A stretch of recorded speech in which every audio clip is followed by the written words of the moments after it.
Hello, everyone, and welcome to We Blame Harry Styles, a podcast dedicated to the work of musician, model, actor, and icon Harry Styles, as well as his numerous talented collaborators. This week on episode 4, we're going to briefly go over this week's news and then go into the top moments of this last year. My name is Key. And I'm Gray. And what do we blame Harry for this week? Harry Styles Daily's mysterious disappearance. Unforgivable. Unforgivable. What are we to do without them? I don't know. It was hard making our news section without them. Harry Styles Daily, we love you. Come back. Yeah, truly. What a good update account. We want you back. Jeff Azoff. At Jeff Azoff. Come on. Chop chop. I will blame Harry for the socks that I got for Christmas with his face on them. Now, listeners, if you want to see these socks that my brother got me for Christmas, I posted a photo of them on my Twitter. There's something to behold. I don't know if I'm going to be bold enough to go out into the wild and rock those, but, you know, and let's just say if Harry visits my house ever, like that time he visited that one person's house when his car broke down, I will make sure to hide those before he comes in. But you're going to hide them? No, you need to show him how much you love him. You need to wear them, like, in your house while he's around and just be like, hey. The worst part is he'd be so nice about it. He'd be like, wow, those socks are something. He'd be he would probably find it endearing. Listen, his entire life has like sold products with his face on him. Remember like One Direction duct tape? He's been like taped to things with his own face. He's fine. Wow. Do you think he uses Harry Styles duct tape? I think he did at one point in time, and now he's probably happy that it's not being made anymore. At least I don't think it's being manufactured anymore. If you on Etsy sell Harry Styles duct tape, let us know at weblameharrystyles@gmail.com. Yeah, hit us up. Give us your little small business. We support small queer creators. Okay, moving beyond nonsense. Now it's time to talk about the news. The little news that we had this week. So really all that we have to talk about is, I don't know, a little something called the Treat People with Kindness music video. Yes. Great. How are you doing? Okay. How are you doing on this evening? So here's my thing. I have this historic tendency where in fandoms, I'm sometimes like eerily good at predicting things, but like only when I'm joking around. So like I have a friend who I've known a fandom for a long time who like in other like things that we were fanning over, like I like predicted weird things. Mm-hmm. So I sent my friend a message about this. I sent her, Hey Kim, you know how I used to like do this weird thing and like all the other things that we were related to? And she was like, so what did Harry do this time? And I was like, yeah, I had been joking around about Harry dropping People with Kindness as his next single, saying that it was super radio friendly. And then this dropped on Twitter and everybody in our inbox was like, hey, is Gray okay? Did Gray make this happen? What's going on? It was so entertaining to see. And thank you so much to the listeners that personally reached out. That was so wonderful. It was delightful. Yeah. It was so funny. Yes. So I am super excited. How are you feeling about Phoebe Waller-Bridge, Key? Amazing. So I mean, I assume that everybody listening to this obviously knows what happened, but on one day this week, it was actually like the day that I was editing our last episode, and I was like all set to upload it, and I was like, wow, this is all so relevant. Like nothing has happened that we haven't talked about since we last recorded. Like, wow, this is great. And then like as soon as I thought that, I guess the Vivo account tweeted a link to the video that was then, of course, immediately taken down because I guess it was a mistake. So we got like a little snippet of it. We know that Harry is in it with Phoebe Waller-Bridge. We know they're wearing like white, like sparkly suits, it looks like. It's in black and white. Like, will it turn to color? Presumably it's going to turn into color. It's going to be a real Wizard of Oz situation. Yes, so it looks great. I'm so excited. I was like hardcore thinking that it would drop on Christmas. Oh my God, I wanted it to drop on Christmas so bad. And then I felt really like owned by the universe when it didn't happen. I was just sitting there like, Treated with Kindness video. Where are you? And then, So it's still to come, but we yeah, think maybe New Year's is what we're manifesting? Question mark. I am manifesting as soon as possible. Uh, maybe Hey, it's it'll come out. 11:33 It's 11:33. Maybe it will come out while at we're recording midnight. this episode at midnight. That'd be very funny. Probably not, but hey, wouldn't Probably that be not, funny? but always manifesting. So, other than that, yeah, we really haven't heard from Harry this week. We obviously hope that he's having a nice holiday, and Instagrammed that the family wasn't able to be together for this Christmas. So I hope that even though that they were apart, that they still were able to have a decent holiday. Yeah.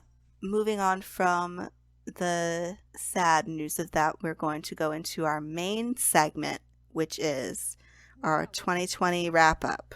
Yes, exactly.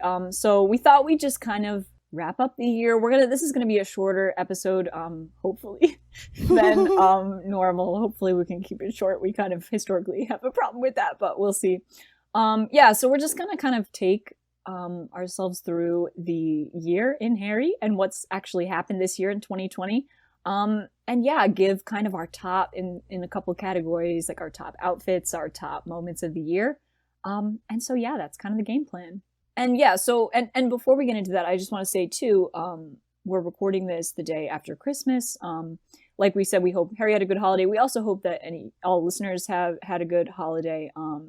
And in the run up to New Year's, we hope you have a great New Year's as well. If you want to get in touch with us, and contact us, if you're feeling lonely, there was a great hashtag over Christmas week that kind of let Harrys get in touch with each other.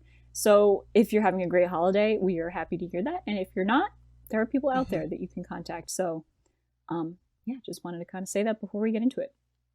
So yeah, so to start out kind of our tops of the year, we're going to talk about our favorite casual looks of 2020. Mm-hmm. So how I kind of defined this was, so we're going to do our favorite casual look and then our favorite professional look. So casual is like, basically if he wasn't at a professional event. So even if the look is like more casual in appearance, that still counts as professional if he was attending, like, say, a live performance. So Gray, do you want to start with your favorite casual look? So my favorite casual look was the Butt Daddy I Love Him t-shirt. Iconic. Yeah, I still remember being on Twitter when that shirt dropped, like the original photograph of it. Oh my God. It was What a so moment. crazy. I know, remember? And it was like, because it was just from this random like party that nobody knew that he attended or anything. And then it was just like Harry Styles accidentally debuting a new gay t-shirt. Harry's gay graphic tees, like, what a genre that is. And I hope to see more of them because every one of them is just 10 out of 10, the best t-shirts. Yeah, it's interesting. I was looking at the timeline for the gay graphic tees, and like his first one was the Keith Haring shirt, and that debuted in spring of 2019. So we've gotten 3 since the spring of 2019. I think that he's due to debut a new one soon. Harry, post a New Year's photo with a graphically queer t-shirt. We all would love that. Oh, please. Yeah, but I definitely chose the Butt Daddy I Love Him shirt because that was a style that I was actually able to copy him wearing. I have my own Butt Daddy I Love Him t-shirt, and I really like that company in general. I just think that, That's third class clothing. yeah, third class clothing. Discussed it here before, probably will again. I have a problem. But yeah, it's just, I just feel very connected to him through those kinds of shirts too, because I've always been like a queer graphic tee person for many years. So yeah. How about you, Key? Yeah, so it was so hard to pick this. I also, of course, love the Butt Daddy I Love Him look. So iconic. And then a couple other ones that emerged for me. The look that he had on with kind of like the crop checked pants when he was the photo that he posted for the Calm app. I also loved that outfit. I thought it was a great casual outfit. And then recently in the Golden Behind the Scenes video when he's wearing the Flintstones shirt and the iconic "If you ain't a fisherman, you ain't shit" baseball cap, like, I love that look as well. So Harry, he nails it. He nails the casual Oh looks. my gosh, I love that cap. Can I just say, okay, well, since you listed several, I will just tack on to that. But if you're not a fisherman, you ain't shit. I have had so much joy this year tracking that hat. It's just very important to me, and I just think it's very funny, and I think he's hilarious. He is, and he knows it. You can tell that he thinks it's really funny. And you know what? He's right. It is really He's funny. right. So He's right, and it's funnier each time that I see it too. yeah.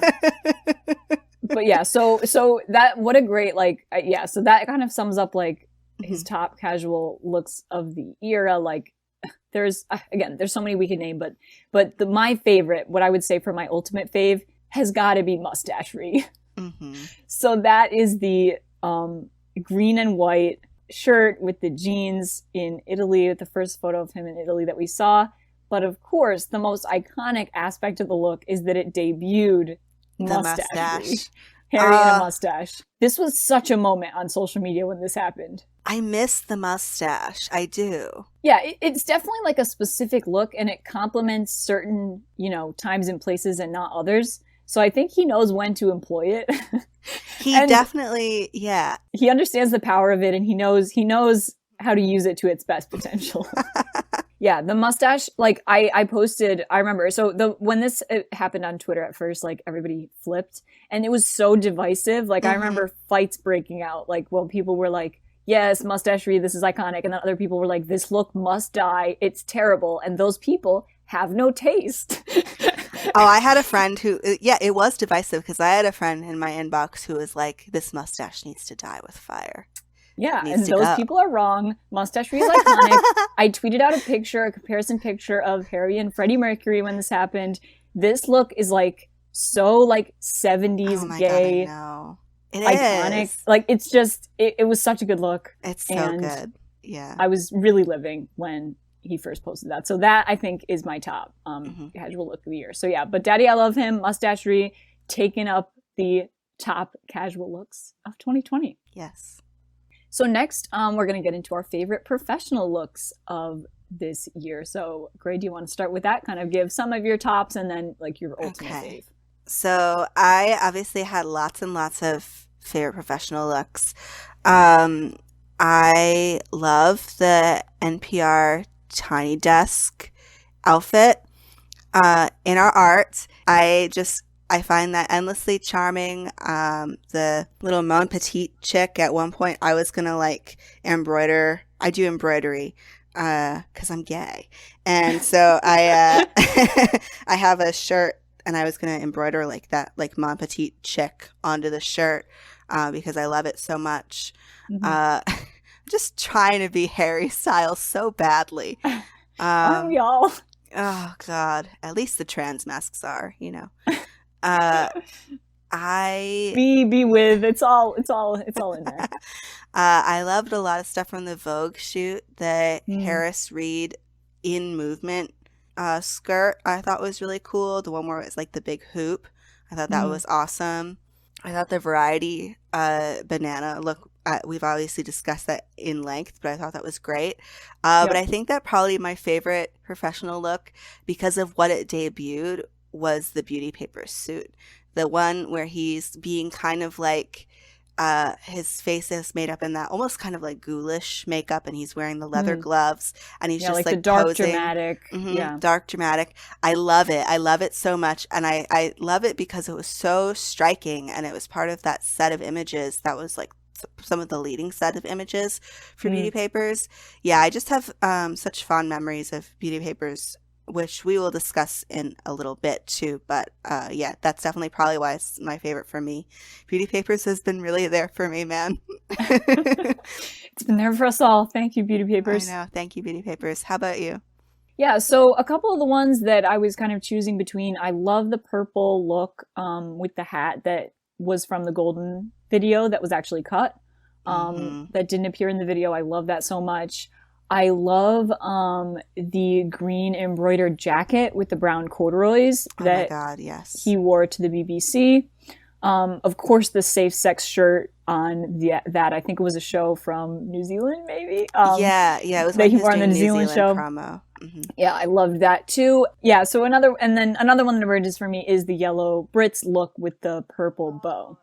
So yeah, so that emerges for me, but I think my top look of this era. Oh, and then whoops, skip my mind. One of my other favorites is the Bodhi yellow shirt with the yellow shorts from the Golden, Yes. or no, from Yes. the Watermelon Sugar video. I love that look. I'm obsessed with it. Harry Lambert, please send that to me. I would Yes. very much appreciate it. No, but my favorite look of this year professionally was the J.W. Anderson cardigan from the Today Show. So we talked about that in last week's episode. So if you want to hear us kind of talk about that in more depth, you can listen to it there. But yeah, the rainbow cardigan with the flared jeans was just like such a good look. I want it so bad. It's so good. It's taken up this kind of iconic status too, with so many fans recreating it. So it's just something that's really special that's emerged from this past year. Yes. All right. So, and then lastly, we're going to get into a little category called our favorite sexy look of 2020. So we were kind of looking through these photos of like the images, and we were like, okay, casual, you got professional. And then we were like, but there's something missing, and it's those sexy, like unquantifiable looks. Unfortunately, the nude from the album photo shoot is not eligible because it sadly came out in 2019. But Gray, what emerges for you for your favorite sexy look of 2020? Oh, well, there were so many sexy looks that we could discuss in 2020. Surely the entire Beauty Paper shoot is going up there, but I think what I would have to say is probably my favorite sexy look is the skirt that he wore in Vogue. There's a certain image of him sitting on a wheelbarrow in Vogue, not the one that's in the magazine, but like there's a different one. We've all Yes. seen it. We all know which one it is. And I saw it and I just thought many things. Uh, so Keith, what made you think things this year? So a look that made me think things was the fishnets look Hmm. from Beauty Papers. We're talking iconic. What a cover. Oh my God, I know. And Like, there's so many pictures. yeah, and they're all amazing, but yeah, the fishnets look so sexy. Thank you, Harry Styles. Thank you, Harry Lambert. It all comes together to produce such a great product, and we're all thankful. And with that, that wraps up our favorite looks of the era. Listeners, Mhm. feel free to let us know your favorite looks of the era. Did we have any glaring omissions? Let us know. I'm sure we forgot something. As we said before, Harry Styles DLE is out of commission right now, so there might be some glaring omissions in this episode as we were looking back on the past year, but we did our best. We did our best. So yeah, so now we're going to move into our top Harry Styles 2020 moments. So we're going to kind of begin this by just recapping the main things that happened this year, kind of chronologically. So actually, when we were compiling this, kind of less happened than maybe we thought happened.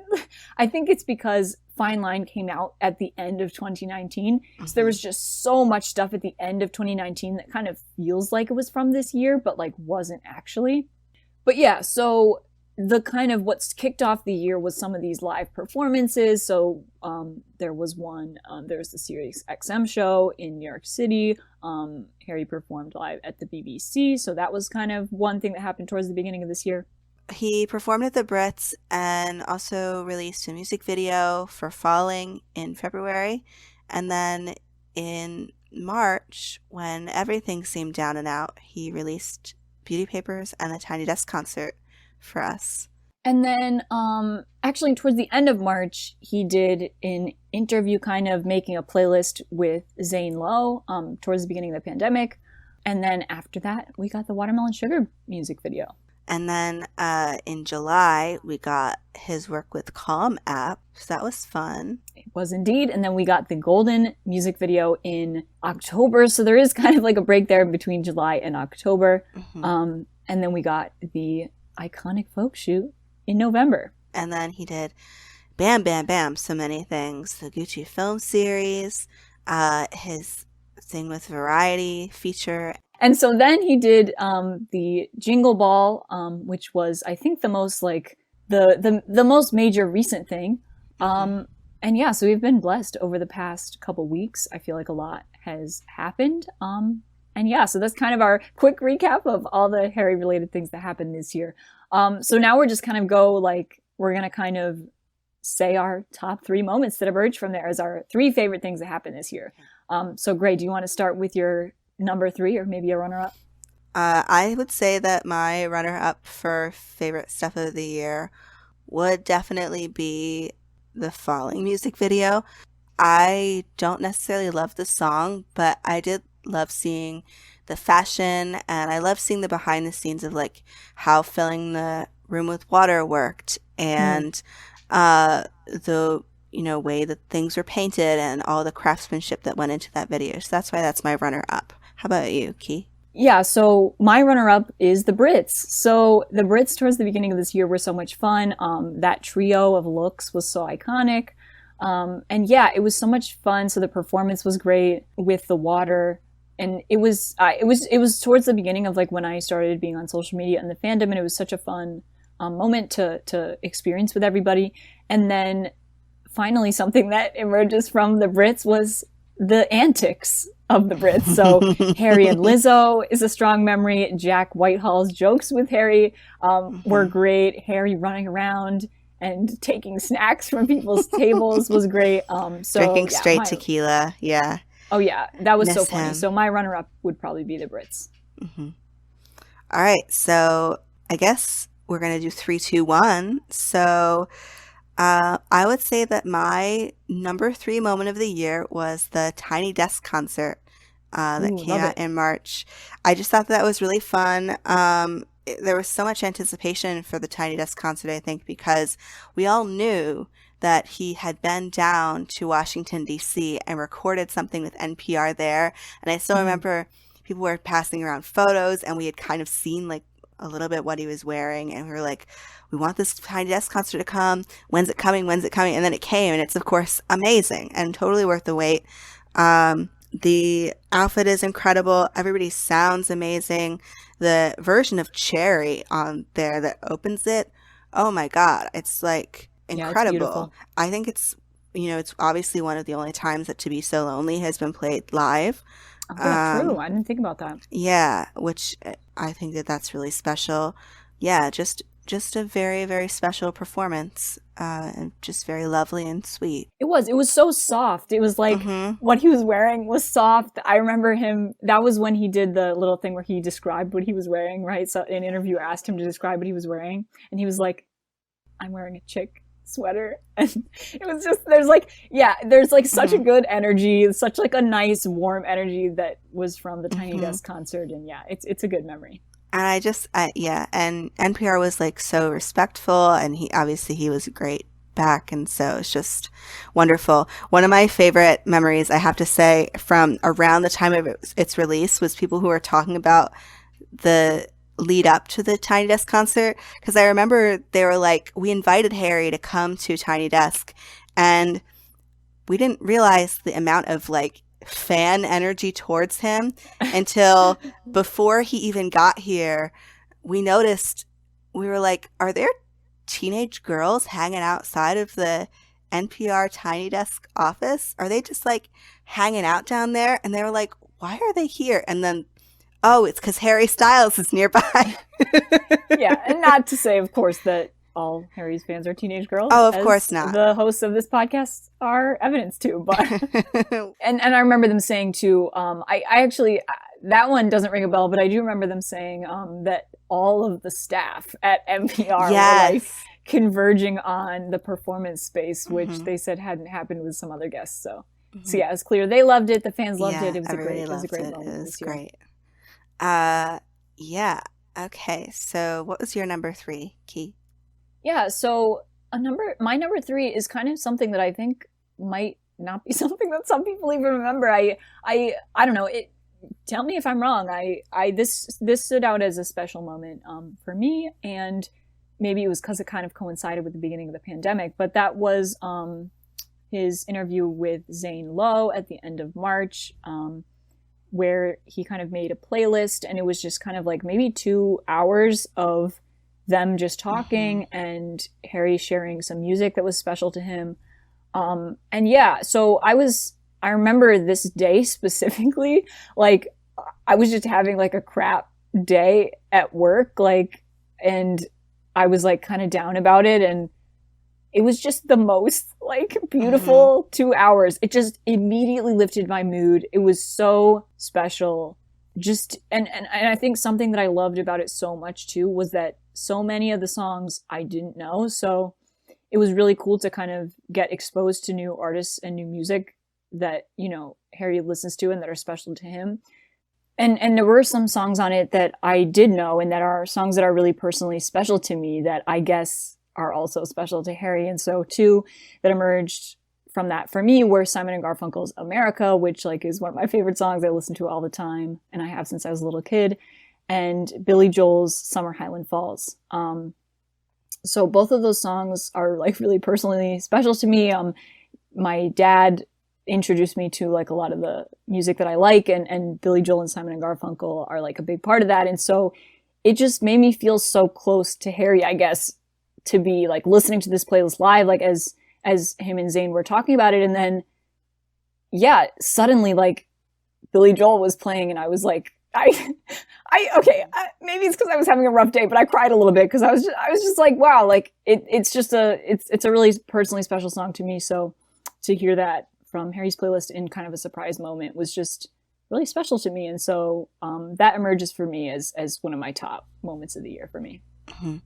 Yeah, I will have to say that like the Zane Lowe playlist, I mean, it will be interesting to hear from listeners here, like if there was anything that you personally connected to on the playlist, because I know that I did. It was interesting that he started off with a song from the Zombies, because I'm looking at the playlist now, and I thought it was interesting. I still remember being like, oh, of course he's not going to pick This Will Be Our Year, because he's going to want to pick a slightly more like quote unquote like lesser known zombie song, because everybody knows this will be our year, and he might think it's cliche or something, but then he played it. He played This Will Be Our Year, which I've just been listening to so much this year, and I definitely cried hearing it, because that is what I needed to hear at the time, and it has been what I needed to hear a lot this year. Wow, I'm glad I was not the only one who cried.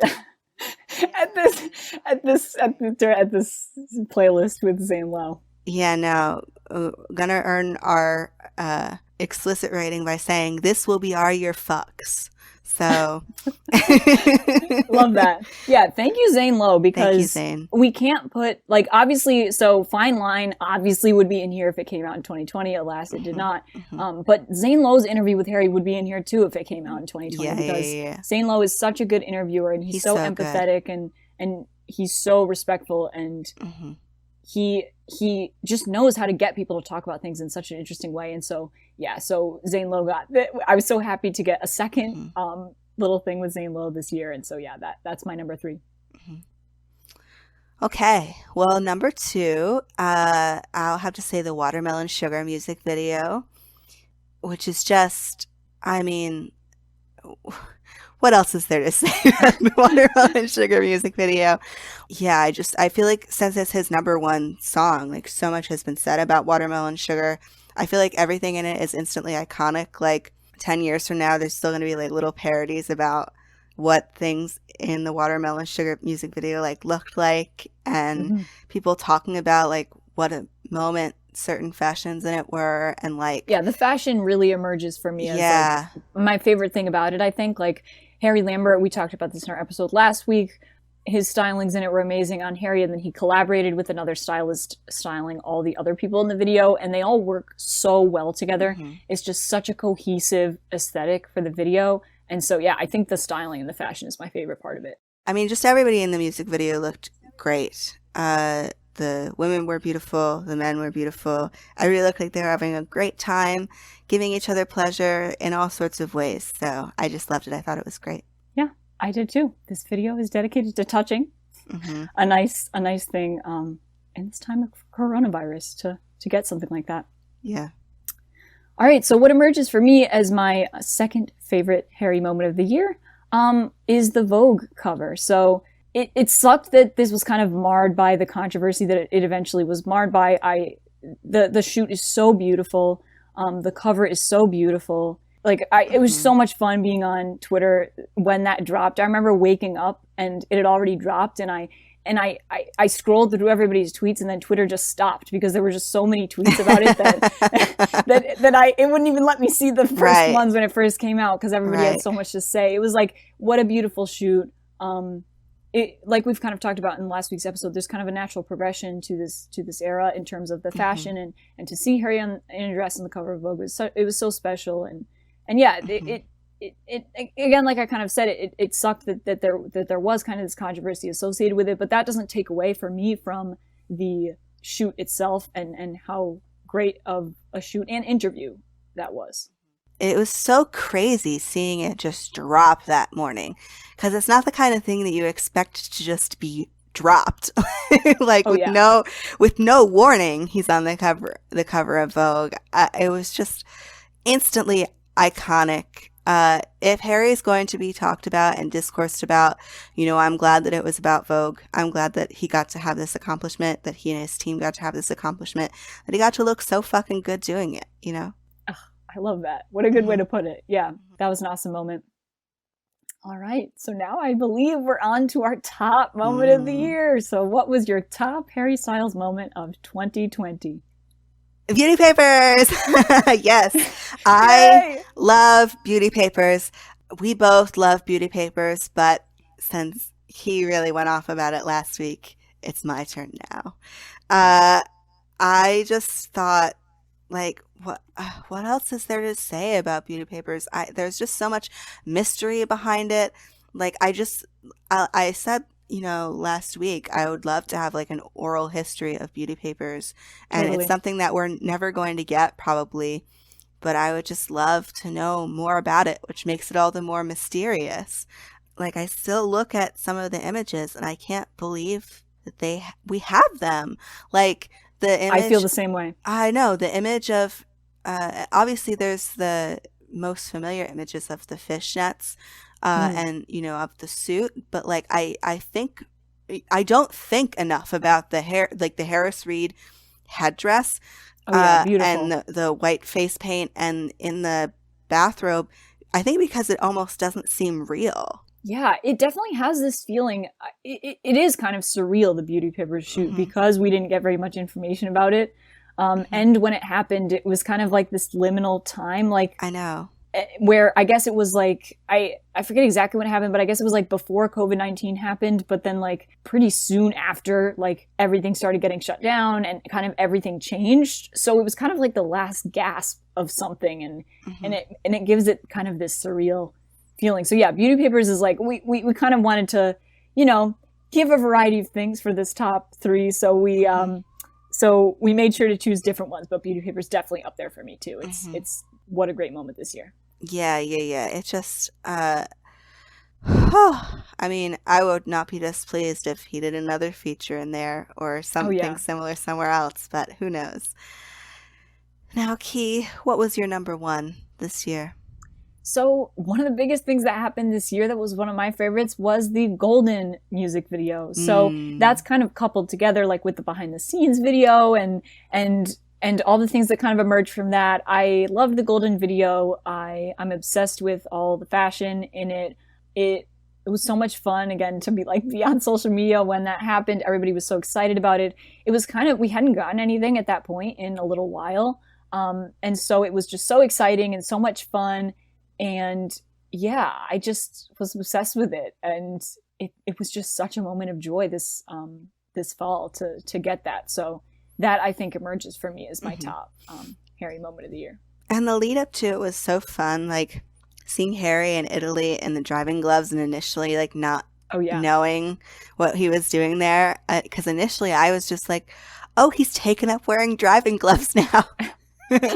And maybe he has. I don't know. It seems like a mysterious thing that he might do. But yeah, no, I agree. Fantastic. Yeah, Bravo. that pirate shirt.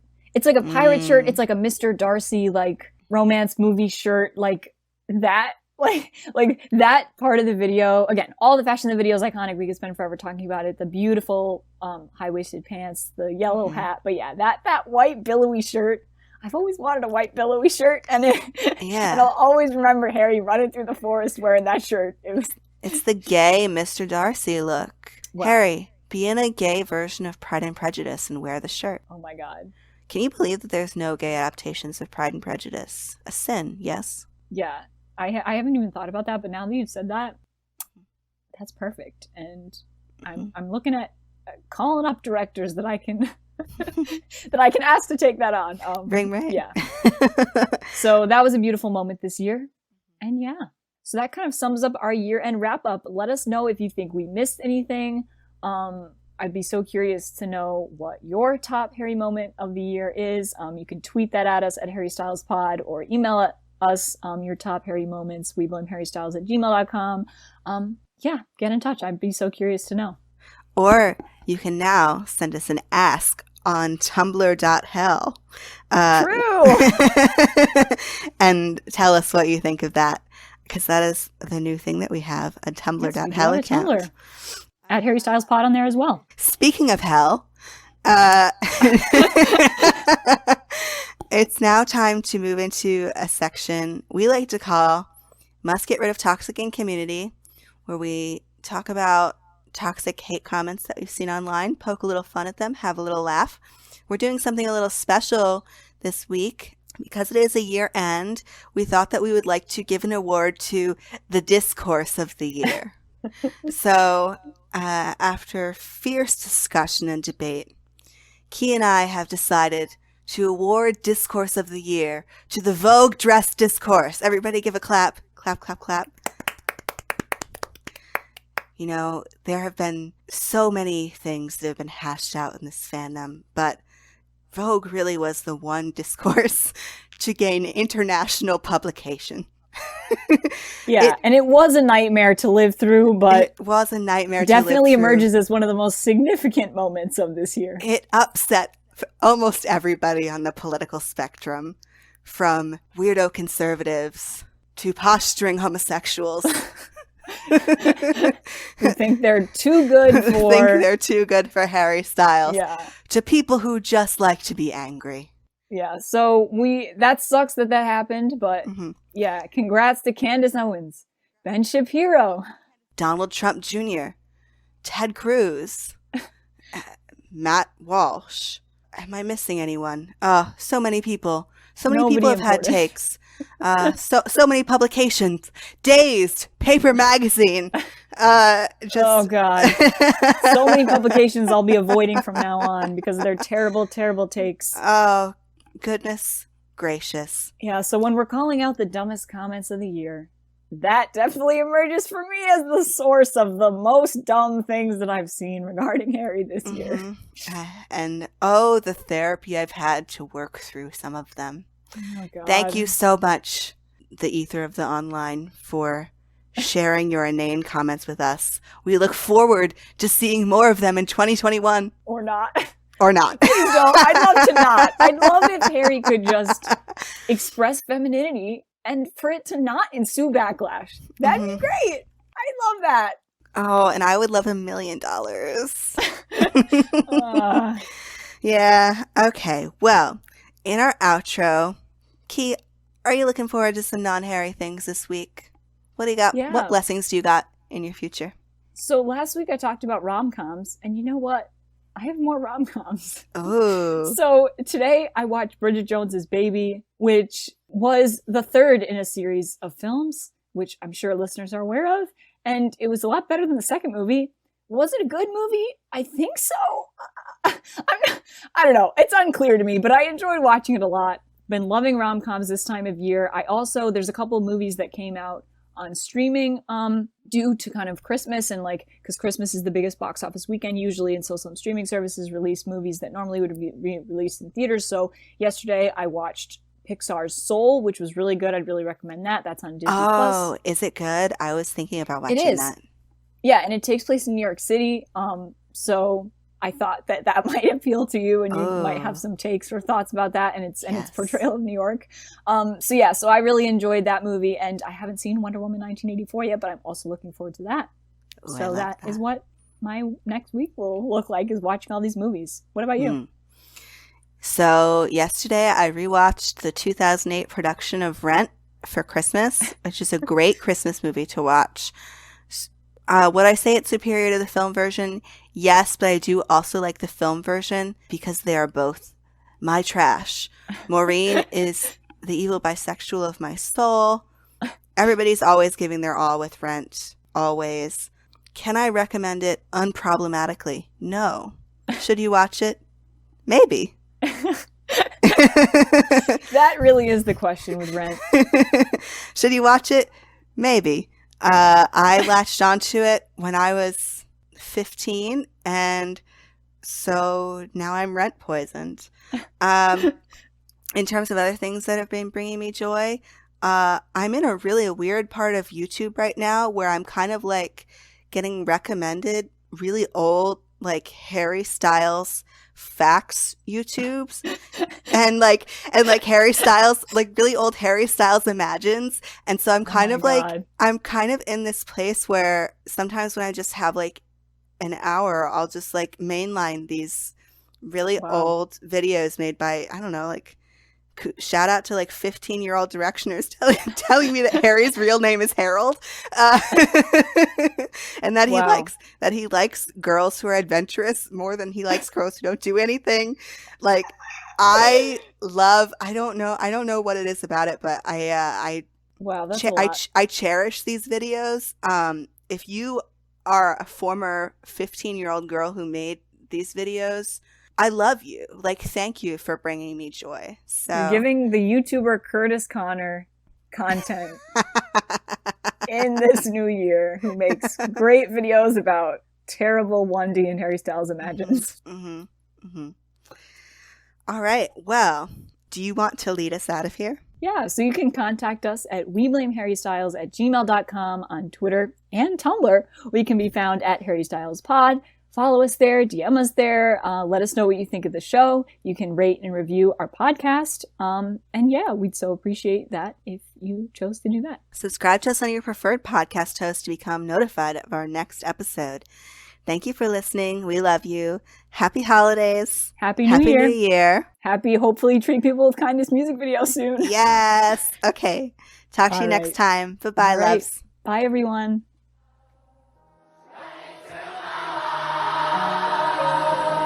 Louder. Lights up and they know who you are. Know who you are. Do you know who you are? I do now.